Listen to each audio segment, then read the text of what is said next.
So let's start with winning the award. I'm sure it must have been a surprise. Yeah, how did you feel at that time? It was an absolute surprise. Going there was already kind of a big deal for me. You know what I mean? Being nominated was such a surprise and such an exciting moment for me.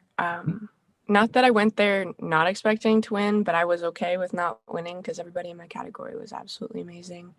Um, but when they called my name, my entire body just kind of started shaking, and I I Mhm. went up and I accepted the award, and I had remembered what I had written down, what I told myself I was going to say, but the award was heavy and it was kind of distracting me and I was shaking a little bit. But um, yeah, I got a lot of love and support from that. And it was a really huge moment for me, which was great.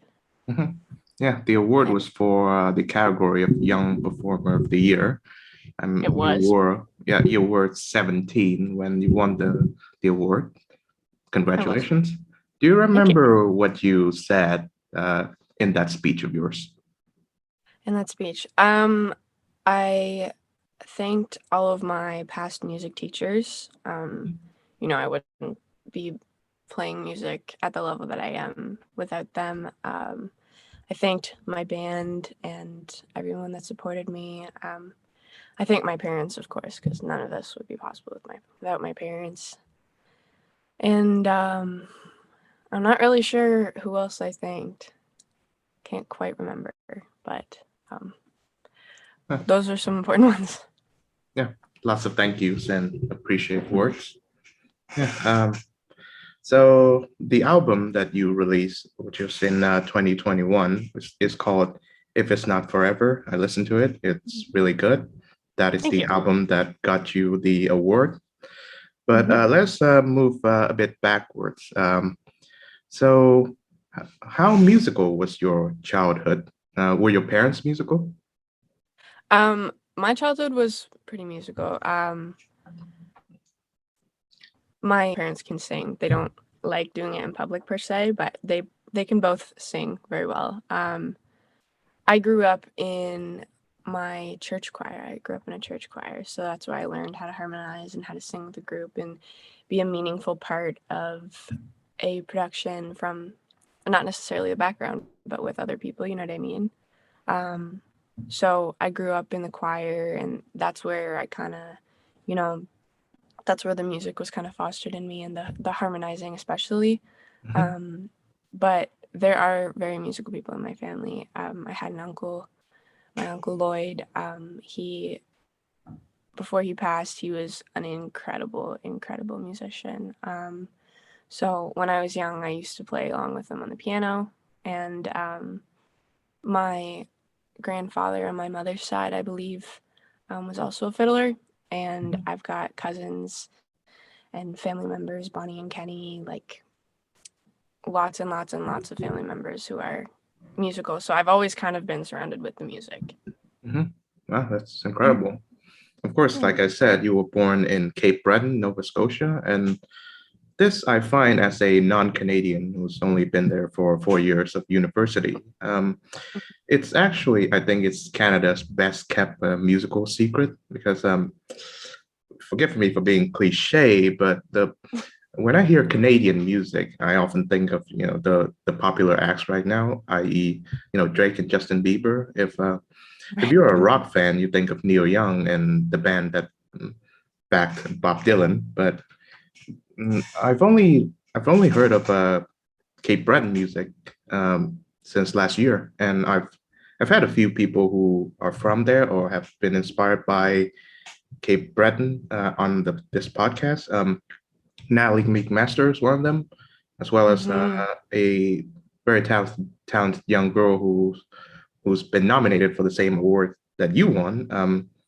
She calls herself Irish Millie. She's from Peterborough, the same city that I studied in. Hmm. Yeah, so tell me about being born there and the musical heritage that you have inherited. So I love where I live with everything in my soul. I don't think that I ever really want to leave for good here. I'm actually going to university here Mhm. next year. Yeah. But Yeah, congratulations, by the way. thank you. No, the after I went to this music camp, there's a music camp that happens nearby, and a bunch of Cape Breton, Nova Scotia, like East Coast accomplished musicians come and they teach students. So it was this big music camp that happened, and that's where I met Keith Mullins. And he kind of took me along with him, and he showed me so much about Cape Breton and Nova Scotia music. And I'm literally in love with it. Everything about it. I think it's got its own sort of feeling to it, but it's also like a sense of community and a sense of family. I've recently gone to the ECMAs and the just incredible family that is there Mhm. and within all of the East Coast music, Cape Breton and Nova Scotia, PEI, Newfoundland, all of that area.